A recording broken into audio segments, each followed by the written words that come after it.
அன்பு நெஞ்சங்களே, நலுங்கு மாவு பொடி வீட்டில் நாம் எப்படி இயற்கையாக நல்லபடியாக தயாரிக்கிறது அப்படிங்கிறத கோவை திருமதி சண்முக பிரியா அவர்கள் இப்பொழுது உங்களுக்கு 3 நிமிடத்தில் கற்றுக் கொடுப்பார்கள். இப்படிக்கு ஹீலர் பாஸ்கர்.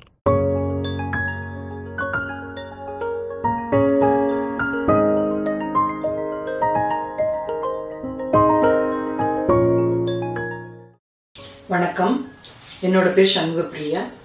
நான் கோயம்புத்தூர்ல இருக்கிறேன். இயற்கையாக கிடைக்கும் மூலிகை பொருட்களை கொண்டு உடம்பு தேய்த்து குளிப்பதற்கான பொடியையும் முகத்திற்கு தேவையான ஃபேஸ் பேக்கும் தயாரிக்கும் முறையை பற்றி நாம் இப்பொழுது பார்க்கலாம். இன்னைக்கு நாம் செய்ய போவது நலுங்கு மாவு பொடி.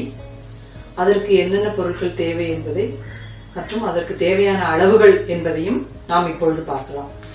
நலுங்கு மாவு பொடி தயாரிப்பதற்கு தேவையான பொருட்கள்: பச்சரிசி 200 கிராம், பாசிப்பயிறு 200 கிராம், பூலாங்கிழங்கு 200 கிராம், ஆவாரம்பூ 200 கிராம், வெட்டிவேர் 200 கிராம்.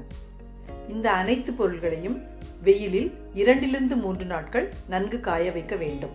இந்த அனைத்து பொருட்களையும் மிக்சியில் போட்டு நன்றாக அரைத்து கொள்ள வேண்டும். பிறகு சலித்து உபயோகித்துக் கொள்ளலாம். இந்த நலுங்கு மாவு பொடியை நாம் தினமும் உபயோகித்து வர நமக்கு முகம் நல்ல பளபளப்பா இருக்கும். உடம்புல இருக்கிற அந்த டெட் செல்ஸ் எல்லாம் நீக்கப்படும். பொதுவா இது குழந்தைகளுக்கு தான் அந்த காலத்துல நலுங்கு மாவு யூஸ் பண்ணிட்டு இருந்திருக்காங்க.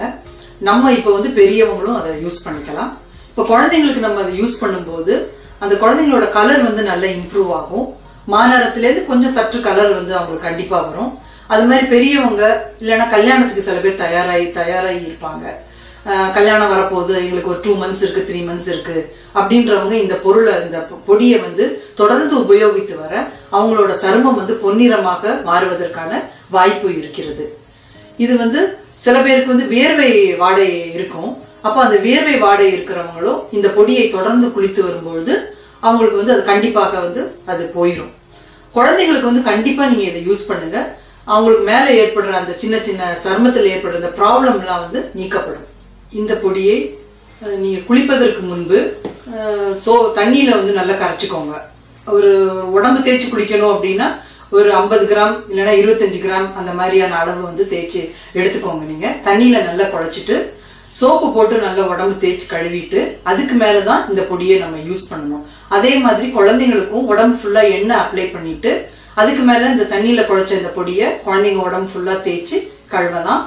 பெரியவங்க இந்த பொடியை பால்ல, ட்ரை ஸ்கின்னா இருந்துச்சுன்னா பால்ல மிக்ஸ் பண்ணி ஃபேஸ்ல அப்ளை பண்ணிட்டு 20 நிமிஷத்துக்கு அப்புறம் இதை கழுவுங்க. ட்ரை ஸ்கின் இல்லாம நார்மல் ஸ்கின்ல இருக்கிறவங்க ரோஸ் வாட்டர்ல மிக்ஸ் பண்ணி ஃபேஸ் பேக்கா அப்ளை பண்ணிக்கலாம். 20 நிமிஷத்துக்கு அப்புறம் வாஷ் பண்ணிக்கலாம். தொடர்ந்து உபயோகித்துக்கிட்டே இருந்தீங்கன்னா அதற்கான ரிசல்ட் கிடைக்கும். அனைவரும் தற்சார்பு வாழ்க்கைக்கு மாற வேண்டும். இந்த வாய்ப்பை அளித்த ஹீலர் பாஸ்கர் ஐயா அவர்களுக்கு நன்றி. வாழ்க வளமுடன்.